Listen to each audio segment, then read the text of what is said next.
Good day.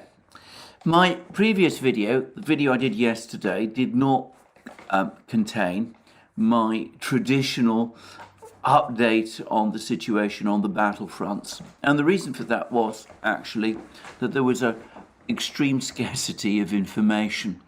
Well, the last 24 hours have been very different, though it's not actually entirely easy to make out much of what's going on. But first of all, let me start with Kherson region, where there's been a day of incredibly confusing and perhaps even muddled and chaotic reports. The reports began with photographs of the regional administration building in Kherson city, and they showed it without the Russian flag flying. And then a series of other reports trickled in to the effect that there was a withdrawal of Russian troops from the whole of Kherson region, that Russian checkpoints had been closed down, shut down in 3 particular villages or small towns on the front lines.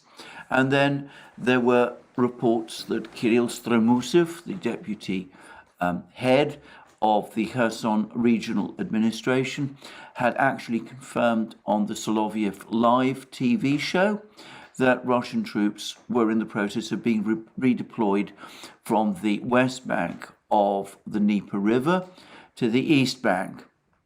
And this led to the usual outburst of speculations, discussions, rumors about what was exactly going on. And then, as the day progressed, doubts began to appear. Firstly, other Russian journalists travelled around Kherson city and found that whilst indeed the Russian flag had indeed was indeed no longer flying over the building of the regional administration of Kherson, Russian flags were present in all the other administrative buildings of Kherson region, of Kherson city.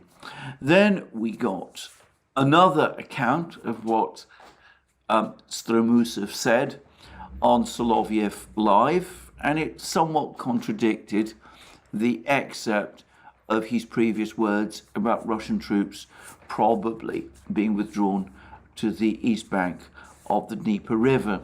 The latest reports had him saying that there seemed to be a reduction of Ukrainian forces on the front lines, that whereas previously the Ukrainians had been launching attacks in battalion strength, now those attacks were only taking place at company strength, that the Ukrainians were in fact probing and testing the Russian front lines, but so far the Russian front lines right across Kherson region were holding. And then we got reports that there was a missile attack on Kherson region by the Ukrainian military, which had been allegedly, this is from the Russian side, partially repelled by the Russian air defenses. Apparently the missile strike was focused on Kherson's shipyard. And then there was a further report, this time from the Ukrainian General Staff, in which they said that they were aware of the fact that the flag had been taken down from the regional administration building of Kherson, in Kherson city, but that this was all a provocation, a cunning plan by the Russians to lure the Ukrainians into a premature advance on Kherson city, in which case presumably they would have been trapped and destroyed by the Russian army. And in fact, as the day has progressed, there's been no news of any significant changes on the front lines in Kherson region, at least no news up to the point of making of this program. On the contrary, in fact, the Russian Ministry of Defense provided its usual routine update of the situation along all of the battlefronts. And they spoke of Ukrainian attacks in Kherson region up to 5 companies strength. That would be about 500 men, which had, however, been successfully repelled. And there was no indication there of any plan to pull out of Kherson region or of Kherson city. So what do I want to make of all of this? Well, I think the first thing to say is that I have absolutely no doubt that there is a Russian contingency plan to pull out of Kherson region if the situation calls for it. Now, if we go back about 2 weeks ago, to the interview that General Surovikin gave on Russian television, shortly after the announcement of his appointment as Commander-in-Chief of the Russian forces, Surovikin, over the course of that broadcast, said that he would prioritize the safety of Russian civilians and of Russian troops, and he was prepared to make difficult decisions in order to fulfill that priority. Now, difficult decisions doesn't translate into a withdrawal from Kherson region, at least west Kherson region, west of the Dnieper, or from Kherson city. Now, that's not what Surovikin said.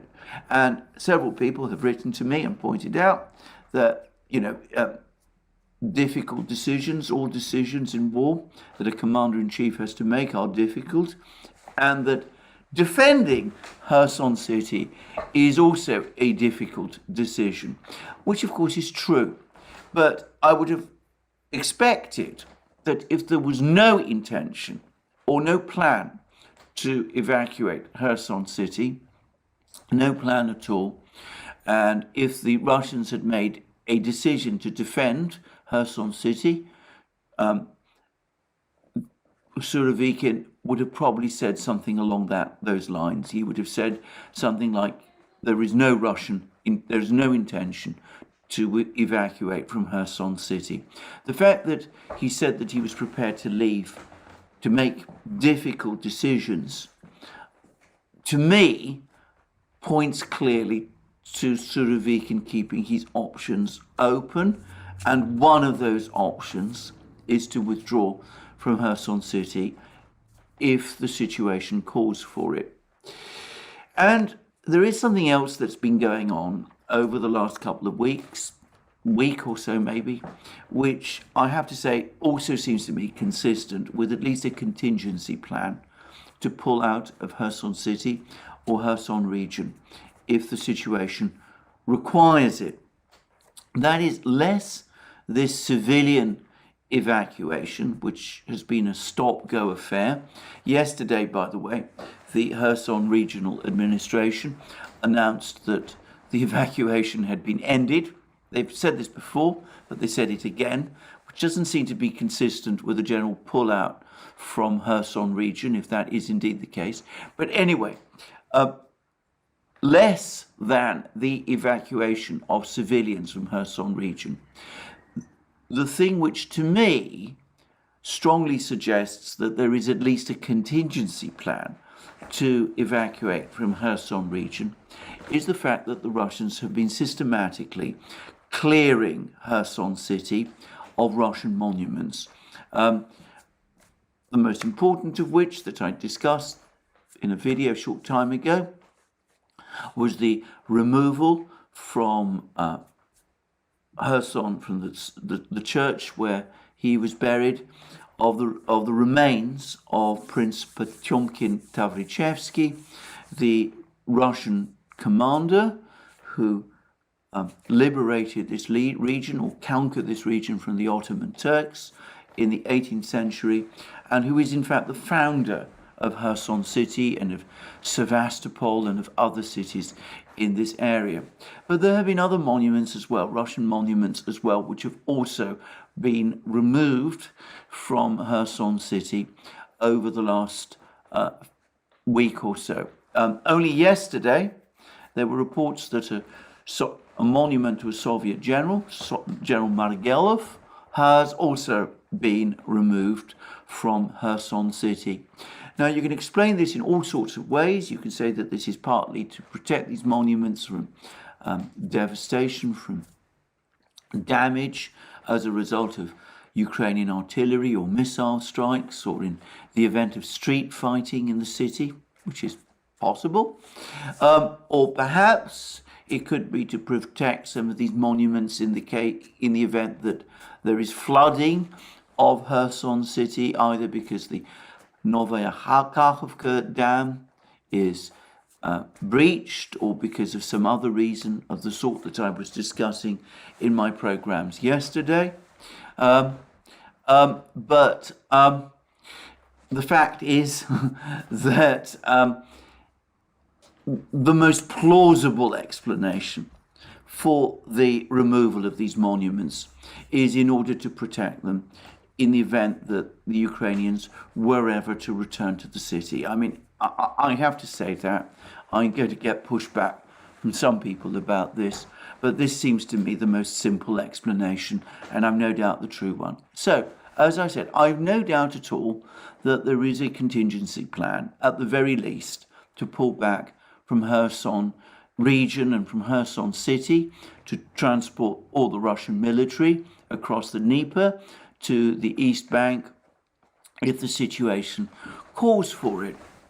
But against that, we have to take into account all of the reports we've been getting over the last few days that the Russians, far from pulling back from the area on the West Bank of Kherson region, are instead reinforcing. So they're actually building fortifications, deploying more troops. And many of these reports, by the way, have come from Ukrainian sources. Ukrainians are claiming that the Russian forces in Kherson region have doubled.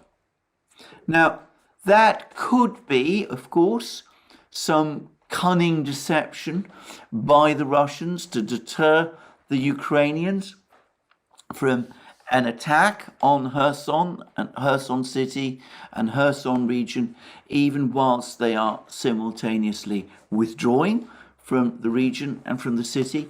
But I have to say, in this modern age with satellites and surveillance drones and eyes in the sky from the United States and all that, I think it's extremely unlikely that one could actually fool the Ukrainians in that sort of way. And does the situation at the present time actually call for such a retreat? As I said, there's actually an accumulation of evidence that Ukrainian forces on the front lines in Kherson region are indeed thinning.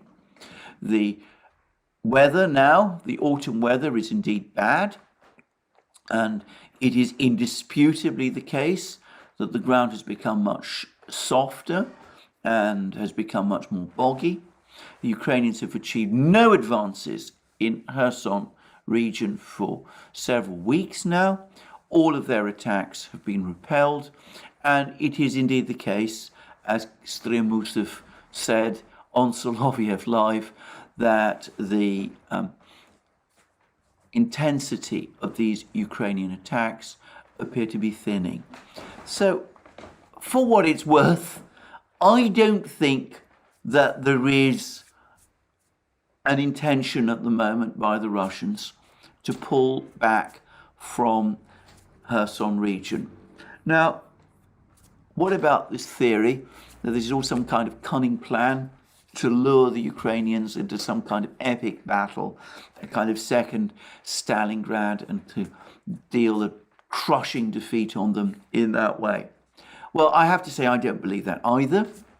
I think that, again, in today's world, with all the satellites and surveillance that one sees, it'd be very, very difficult to pull that sort of trick on the Ukrainians today. And in fact, that statement from the Ukrainian General Staff shows that if there is such a plan to lure the Ukrainians to their fate, well, the Ukrainians are not falling for it. If such a plan exists, then all I can say is that, far from deceiving the Ukrainians, all it is achieving instead is to sow confusion and doubt amongst the Russians. As of today, there must be rumors and expressions of doubt and concern circulating amongst the entire civilian population of Kherson region about a possible Russian pullout, and there must also be, inevitably there must be, rumors and doubts also circulating among some of the soldiers who are defending Kherson region. For the record, I don't believe that there is any such plan. I mean, it doesn't make any kind of sense to me. I don't think that the Russians have any illusions that they can pull off a plan like that. So what exactly is going on? Well, the short answer is that I don't know, and we will have to wait some more hours for full clarity, if we ever get it, to be provided. But what I've seen is a report that the building of the regional administration in Kherson city was indeed evacuated some weeks ago, about 2 weeks ago, at roughly the time when the evacuation of the civilian population began, and that it has been relocated. The civilian and, by the way, military authorities, the military headquarters in Kherson region have been relocated to the town of Xièxiè, which is on the Sea of Azov, not just on the east bank of the Dnieper River, but well out of HIMARS missile range. Now that, by the way, seems to me completely sensible. I mean, the one thing we have seen is that Kherson city is within missile range of the Ukrainian military. I mean, they're able to launch missiles and carry out attacks, strikes on Kherson city. And given that that is so, it doesn't make any sense to me to have your headquarters in a place where it could be attacked and is easily exposed to attack by the Ukrainian military. So I suspect that that's all that happened, that the decision was taken. It was in fact announced some time ago to relocate the headquarters, both the civilian and military headquarters, to this town on the Sea of Azov. And as a result, the flag was taken down from what is now essentially an empty building. Perhaps also alerting the Ukrainians to the fact that this building is indeed empty and that there's no point, therefore, in striking it, this being a building which presumably both the Russians and the Ukrainians, for their separate reasons, would want to preserve.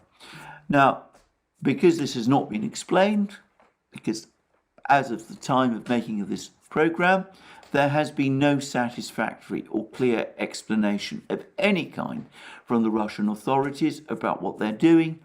Well, there's been an avalanche of rumors and speculations and discussions, and we've had all these rumors that all of this, just the pulling down of the flag, is enough to signal a Russian pullout from Kherson region. Now, if this reconstruction is correct, then yet again we have a further example of the failure of the Russian civilian and military authorities to provide sufficient clarity to their own public, both their military and their civilian public, about what is going on. I understand that they have to keep their plans secret, but as I said, this habitual secrecy, which by the way contrasts so strongly with what the Ukrainians do, all it can do, all it does, it seems to me, is sow doubt and confusion and a degree of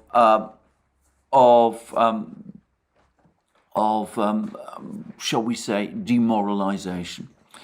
Anyway, let's discuss the other things that are going on. Obviously, there may be more news about what's going on in Kherson region over the next couple of hours. It could be that by the time this program comes up, the situation has changed and that there is some kind of Russian pullout going on after all. The next few hours will say this is the best I can do at the moment. But what is going on the other battlefronts? Well, the short answer is that everywhere now, at least in most of the places, except in the urban locations, things are now being slowed down by the soft ground, by the bog, if you like. In other words, both the Ukrainians and the Russians are becoming impeded by the soft, muddy ground, by the rains and all of that, which are making it more difficult for either side to carry out important or effective advances. And there was a very interesting post from Alexander Khodorkovsky, the commander of the Vostok battalion, which is or regiment, which is one of the best units of the Donbass, of the Donetsk militia. And he was describing the situation in Vuhledar and in Pavlovka. And he was saying that the Russian forces there are continuing to make incremental advances in Pavlovka itself. From what I can understand, they've now increased their area of control there, and they've also made some progress in capturing Novaya Mikhailovka, but Khodorkovsky did go on to say that it's been slowed, partly because in order to send supplies and reinforcements to the troops the Russian troops who are recapturing Pavlovka, the Russians have to cross open ground, which is now soft and boggy, and where they can be exposed to artillery fire from the Ukrainians who are still located within Vuhledar itself. So he suggested that the fighting is still going on, that the Russians are continuing their advance, but of course it's also slowed down. And elsewhere, we've received reports that the Ukrainians very predictably have redeployed some of their forces to Vuhledar and also, by the way, to Bakhmut, which I'll come to in a moment, and that they've done so by withdrawing troops from the Oskol River area, so that there's been a redeployment by the Ukrainians. From the area where they were previously trying to launch some sort of offensives to try to firm up the defenses in these two important towns, in Vuhledar and in Bakhmut city. Now, the key point to understand about Vuhledar is that, as I've said previously, that its primary importance is the fact that it sits astride the main communication route for the Ukrainian military uses in transporting or ferrying supplies to the front lines, the Ukrainian front lines opposite Donetsk city. These are these places where the Ukrainian forces have built very elaborate fortifications and from which their artillery shells Donetsk city. And in a live stream that we did on the Duran about 10 days ago, in which we interviewed briefly Patrick Lawrence, this intrepid reporter who is there on the ground in Donetsk, in Donbass, and actually reports things from the battlefields. Patrick Lawrence, who is present in Donetsk, has told us about the extreme stress that this constant shelling of Donetsk causes and of the effect on morale in the city, this Russian-controlled city, this area that is now, in Russian eyes, a part of Russia, that there would be a dramatic lifting of morale if finally this shelling could be brought to a stop. This Ukrainian shelling of Donetsk city could be brought to a stop. And this, of course, no doubt greatly explains the priority that is being given to trying to clear the Ukrainians from these fortifications, these fortified lines, so as to bring that kind of shelling to a stop. Well, as chance would have it, early this morning, at about the same time that there was all the buzz of excitement about what was going on in Kherson region and Kherson city, there were also reports that the Donbass militia has succeeded in breaking through Ukrainian defenses in Marinka, which is the fortified village the Ukrainians have, where the Ukrainians have important fortified lines, and which is at the other end, if you like, of the road that leads from Vuhledar. Now, the Russians say that they've managed to launch artillery strikes on Ukrainian supplies and troops moving up and down this road. I doubt, personally, that this would have been enough in itself to create any breakdown of Ukrainian resistance in Marinka, if it has indeed happened. I think it would be too soon for Ukrainian forces in Marinka to feel the effect of any reduction in the supplies which they are receiving. But it could be that if communications to Vuhledar are indeed being interrupted, that might indeed be causing some degree of demoralization, worry amongst Ukrainian troops. They may be worried that before long they themselves will be encircled, and possibly, just possibly, this might have caused some sort of a retreat or failure of the Ukrainian defenses there. I must say, however, that these reports of a breakthrough in Marinka are very tentative at the moment. Riba, this mysterious Russian blogger or blogging community, which I have in the past speculated probably has some connections to at least some element within the Russian intelligence community. Anyway, Riba, as again of the time of making of this program, seems to think that there is some truth to these claims about a breakthrough, a Russian breakthrough in Marinka. But again, we'll just have to wait and see what confirmation there actually is about this. Now, further north, fighting continues in Bakhmut city.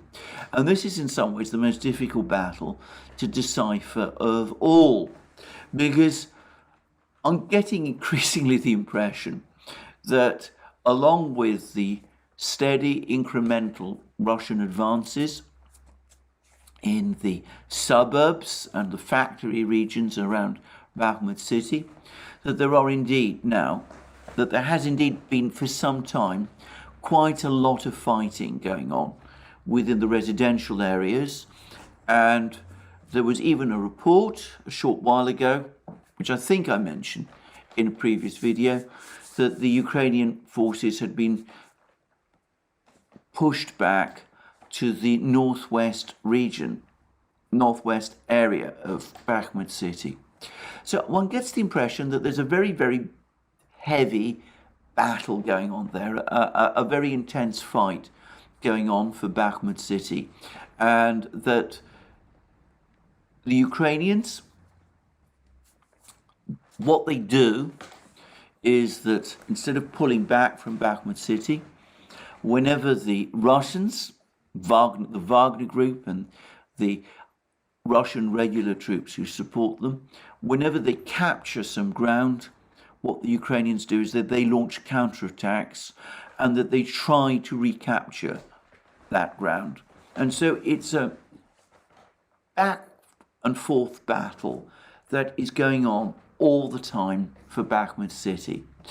Now, that, by the way, makes this battle more like Stalingrad than any other battle that's taken place in the course of this special military operation. Overall, I get the impression that as the Russians push forward, these attacks, these counterattacks by the Ukrainians come, but that in most cases, in nearly all cases, these Ukrainian counterattacks are repelled. Now, if you know anything at all about the Battle of Stalingrad, and let me repeat again, I'm not a military expert or a military historian of any sort, but I have read a little about the Battle of Stalingrad because, well, it is such a famous, even iconic battle. But if you read about the Battle of Stalingrad, that was very much how it was fought. One side or the other would advance. In most of the battle, it was the Germans, until eventually the German troops got encircled. But they would advance. The Russians would send in reinforcements. They would then sometimes counterattack. Sometimes they would regain ground. And basically the battle went back and forth, until eventually there was a collapse. One side, in that case it was the Germans, did finally collapse. And this looks like very much the pattern in Bakhmut. And it's important to say that the reason it's been come like that, a kind of Donbass Stalingrad, obviously one must emphasize that the numbers of troops involved are a small fraction of the armies that battled it out in Stalingrad itself. I suspect the reason why it is like that in Bakhmut city, again, is because for whatever reason, the Ukrainian command, and on this I'm starting to think that Zelensky and Zaluzhny are on the same page, have decided that Bakhmut city must be held at all costs.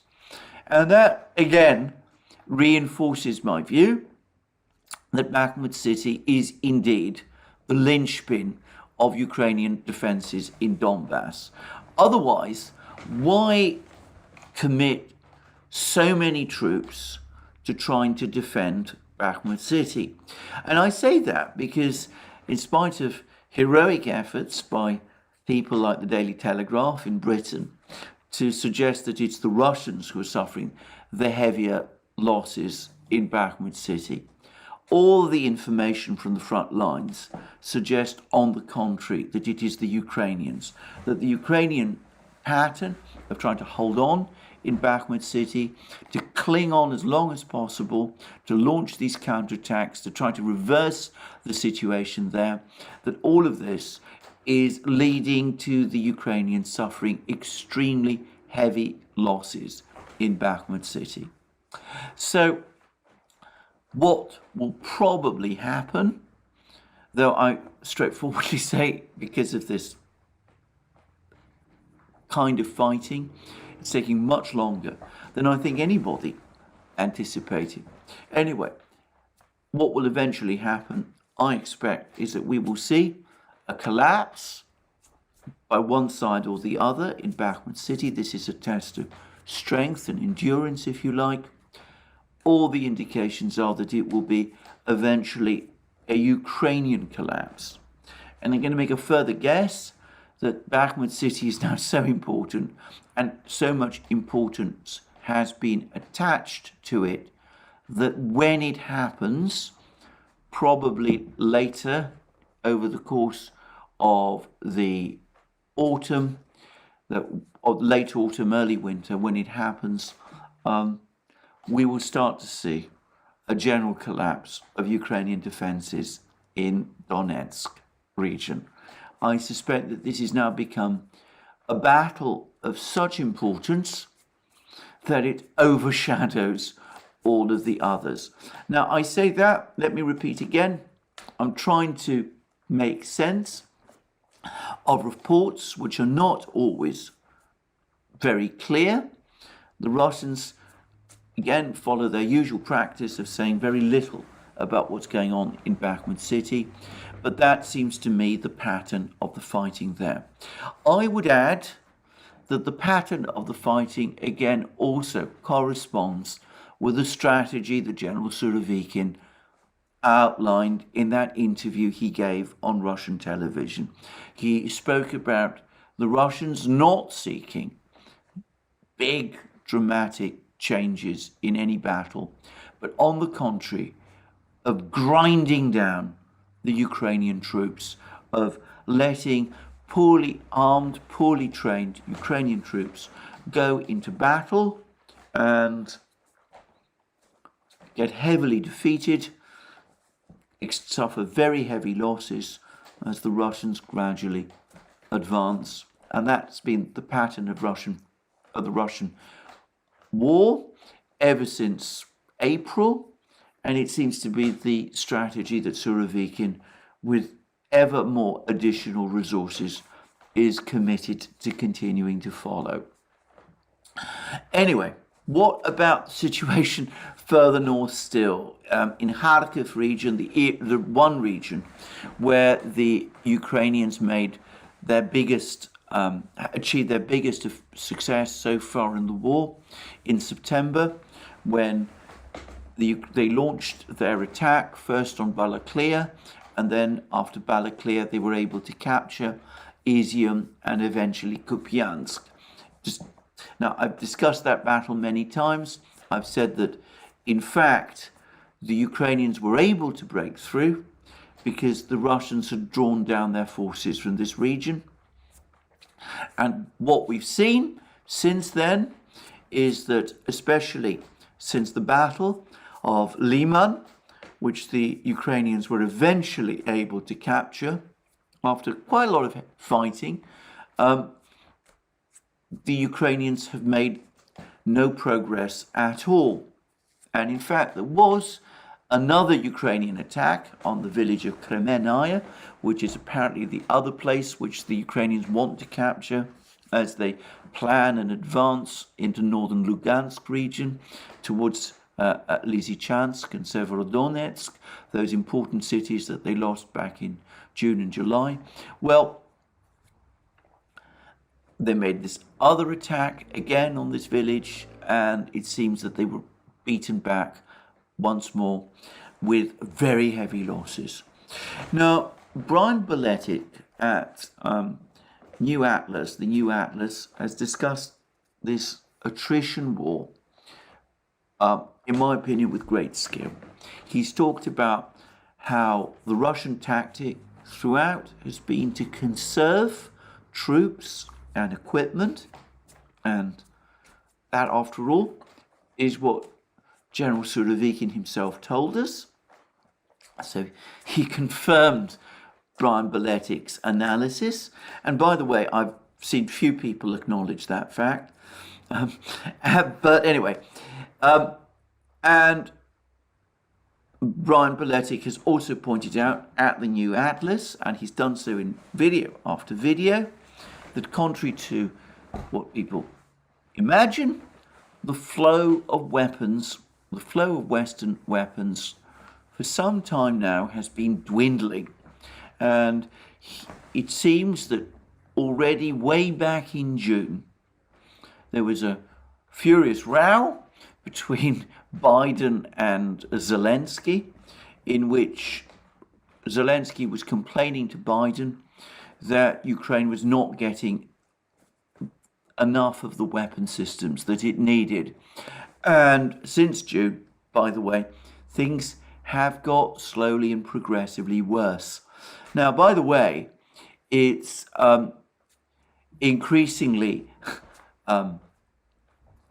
it is extremely interesting that news about this row between Zelensky and Biden has been published now, and one wonders why.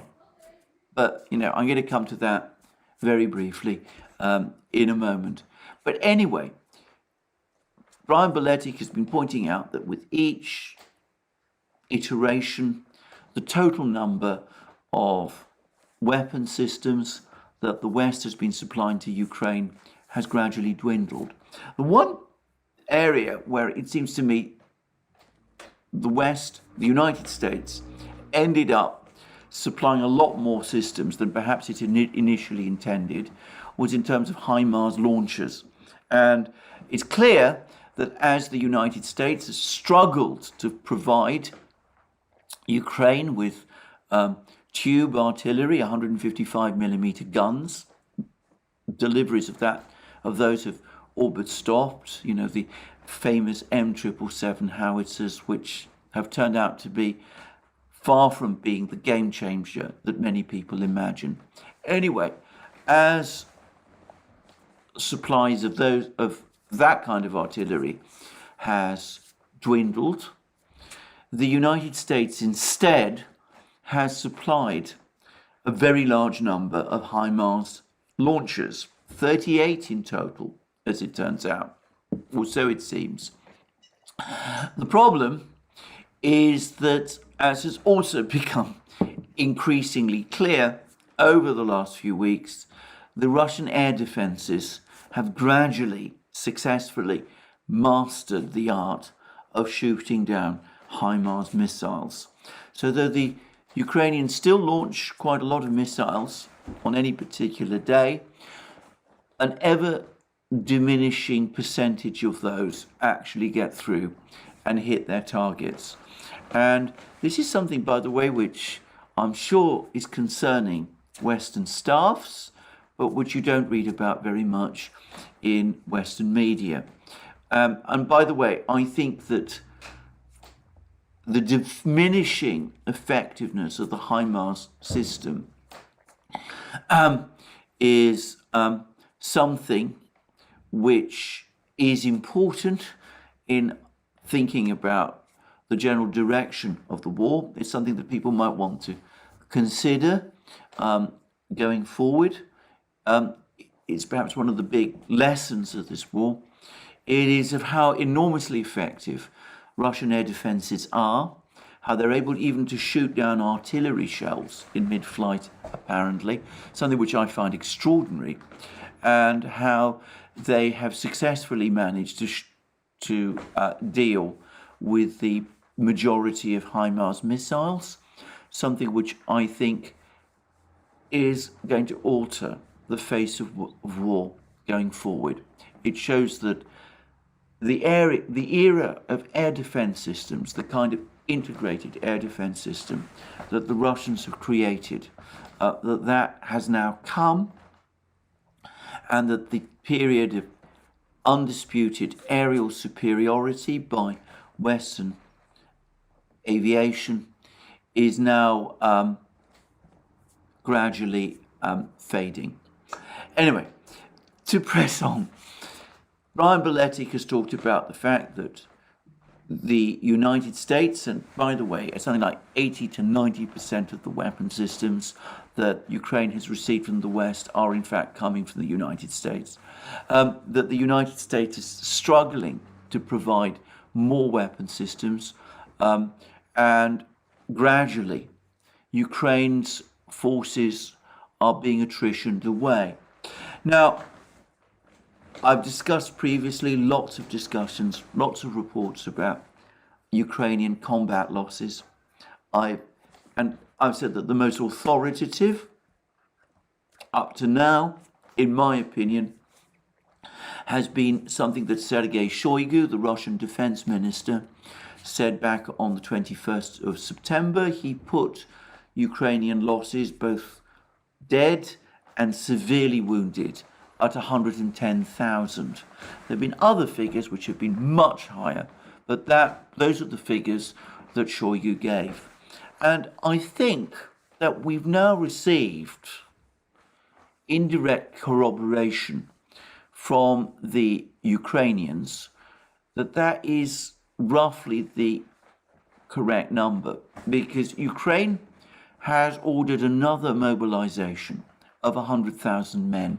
This would be, well, I've lost count of how many mobilizations Ukraine has undertaken since the start of the conflict, but this mobilization of 100,000 men is apparently explicitly said to be about bringing existing military units back up to strength. In other words, the Ukrainians are trying to replace their combat losses. Shoigu says that they're roughly 100,000. The Ukrainians are calling up 100,000 reservists or men to fill the gaps. The numbers, or so it seems to me, sort of tally. Now that means that this latest mobilization by Ukraine is very different from the mobilization that Putin ordered back on the 21st of September of the 300,000 men. That, when it is completed, will massively reinforce and enlarge the Russian forces that are engaged in this war. It will provide the Russians with a much bigger force than the one they started the war with. So this is the difference. And the fact that Ukraine is only calling up 100,000 men in order to replace its losses, or so it seems to me, is perhaps a sign that the manpower pool, the pool of available manpower, is reducing. So there we go. The attrition that Brian Beletic has been talking about, the attrition that General Surovikin, in his interview on Russian television, said was the Russian plan. General Surovikin said that he was going to grind down the Ukrainian forces, and that, it seems to me, is what he's doing. Now, that, as I said, summarizes the state of affairs on the battlefields. Now, I'm going to just add one last thing. I've heard a completely unconfirmed report from a British source about the life expectancy of a Ukrainian soldier on the front lines once they've been trained and sent to the front lines. I'm not going to say what it is. I don't want to say anything at all that might reveal the source. But all I will say is I found the information shocking. Anyway, that's all I'm going to say about that. And it was from a British source, and it seems to be a reliable source as well. Anyway, that's where we are on the battlefronts. You didn't get a battlefield report from me yesterday. Well, I think I've more than made up for that today. You've had a very, very detailed one indeed, and I hope I've provided some clarity on what is actually at the moment a fairly confused picture.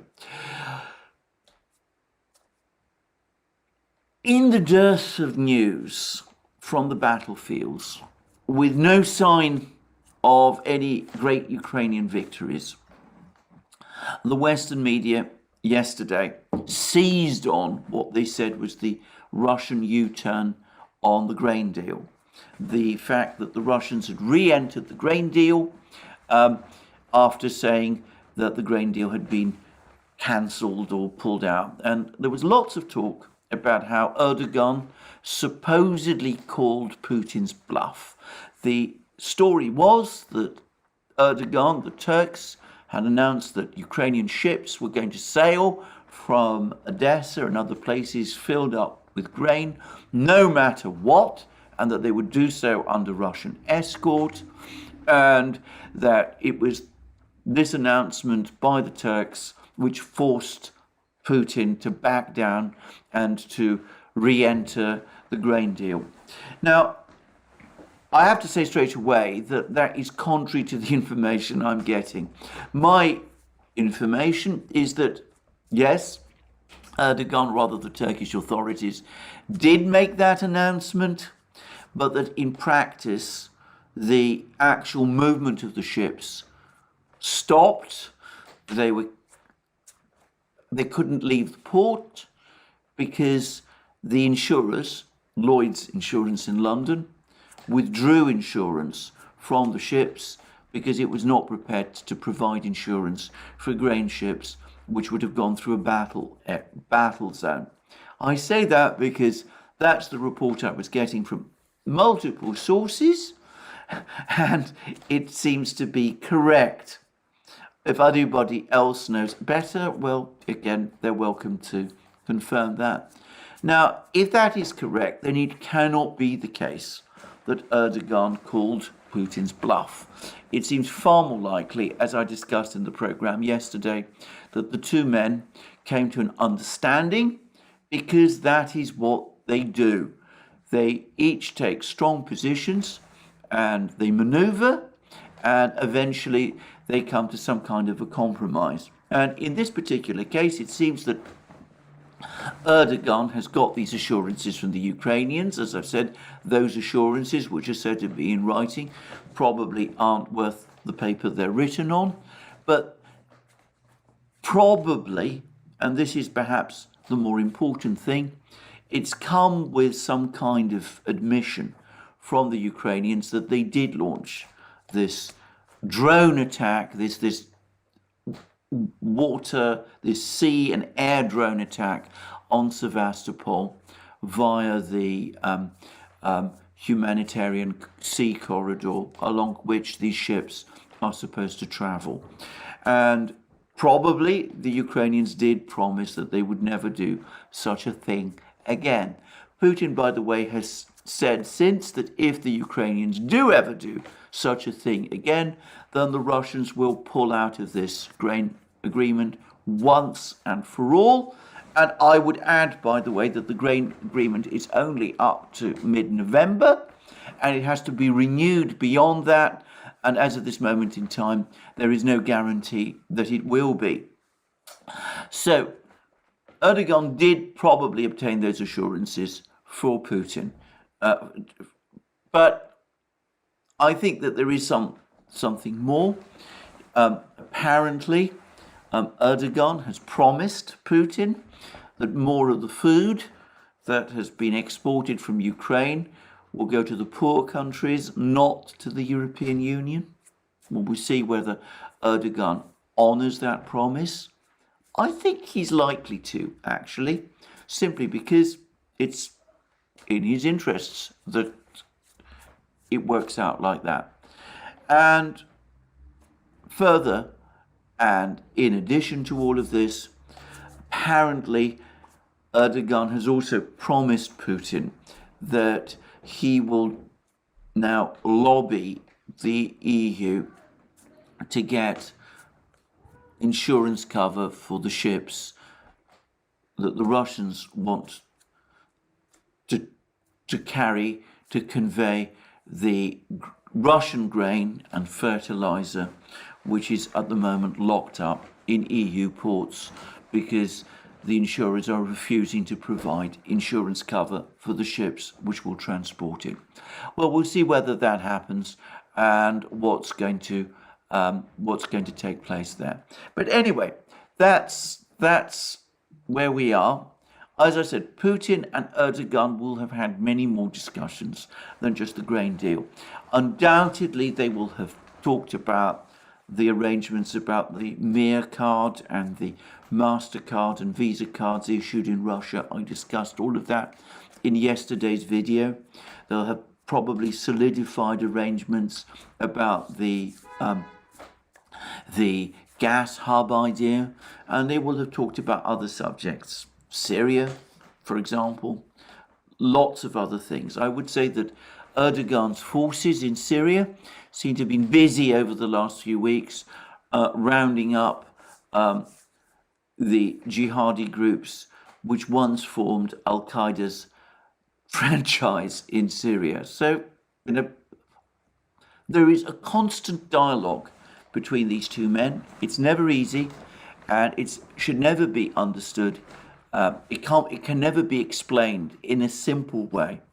But I think expressing it as in a way as saying, that Erdogan called Putin's bluff on something. I think that is to misunderstand what is a very complicated and, in some ways, not always easy to understand relationship. It's like Erdogan and Putin are like a strange couple which quarrels all the time, makes up all the time, and doesn't like third parties getting in the way of their regular quarrels and reconciliations. So I just say that, just to bear that in mind. I've myself often got this relationship between these two people wrong, and I think it's not an easy one to understand. Anyway, that's the grain deal. We'll see whether it's renewed in November. I think it probably will be. I think, as I said, Erdogan gains a lot from it. I think Putin will leverage it to get more out of Erdogan on other matters. And we'll see how this whole dialogue progresses. I personally would not be surprised to see Putin and Erdogan having a meeting before very long. Anyway, that's the situation on the battlefields. That's the situation with the grain deal. What other things are going on? Well, the big news for me, obviously, I think for many people, is that the Federal Reserve Board acted on its promise of increasing interest rates by 75 base points. A further indication, by the way, that not all is well. That in fact, things are far from well with the US economy. And it's going to have massive repercussions right around the world, in Britain, in the EU, elsewhere. And I'm getting, again, lots of very horrendous information coming out of Germany about German factories stopping production because of the high energy costs that they are facing. There's been articles about this on Reuters. By the way, somebody wrote to me an email attaching this article from Reuters. Let me say I'm very grateful to that person for doing so. But anyway, it seems that lots of factories are shutting down across Germany and are not producing anymore. And perhaps that explains why Chancellor Scholz is now off to Beijing with a big business delegation, even though that is proving very unpopular with the Greens within his own party. It seems that even Scholz understands that, having quarrelled and busted Germany's relationship with China, he can't afford, with Russia, he can't afford to do the same with China. And this has provoked some anger in parts of the British and American media, and probably we'll see whether it sticks. But what I will say is this: there's been some reports, quite a lot of reports actually, about German businesses relocating to the United States because of the high energy costs in Germany. And that has indeed been happening. We see companies, businesses closing down in Germany, closing down their factories, reopening in the United States as well. I think, actually, if we look at the numbers, if we actually process the numbers, what we're going to find is something else, which is that what's actually happening is that German big business is responding to the crisis in Germany. Yes, in part by increasing investments, opening factories and the like in the United States, but that the principal place where they're doing that is in China. And I'm hearing lots of reports about German companies increasing their business massively in China. That's an interesting story. It needs a lot more discussion than it's getting. I wonder whether possibly, just possibly, some of these businesses, some of these German businesses that have pulled out of Russia aren't also looking to China as a way of getting back into the Russian market as well. Anyway, that's a big topic, one to be discussed on another day. This program has now gone on for an hour. As I've said, I'm limiting my programs as much as I can to an hour, and this is where again I stop. Thank you for joining me again today. Remember, you can find us on Locals and Rumble and Odyssey and BitChute and Telegram, and also now on Rockfin.